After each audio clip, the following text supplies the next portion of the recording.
सर्वसामान्यांच्या हक्काचा आवाज जागर जनस्थान।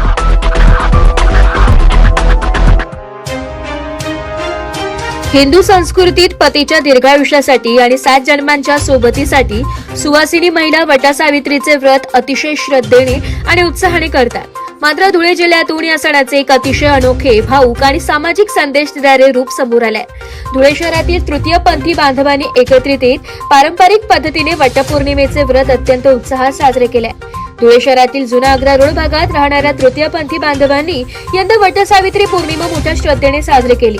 सकाळी पारंपरिक वेशभूषा, अंगावर भरजरी साड्या, कपाळावर मोठी कुंकू, हातात हिरवा चुडा आणि नाकात नथ असा पूर्ण सोहळा शृंगार करून हे तृतीयपंथी बांधव वडाच्या झाडापाशी एकत्र आले।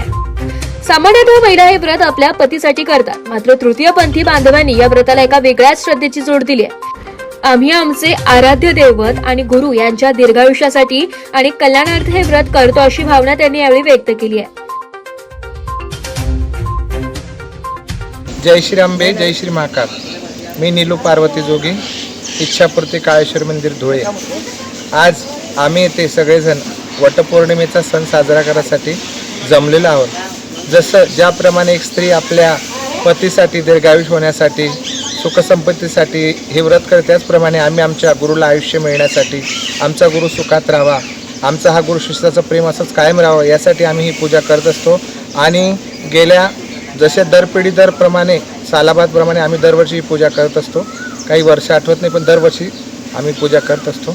आणि आमच्या पार्वती गुरु यांना उदंड आयुष्य मागण्यासाठी आम्ही सर्व शिष्य परिवार आज इथे जमलो आणि पूजा करतो। जय श्री।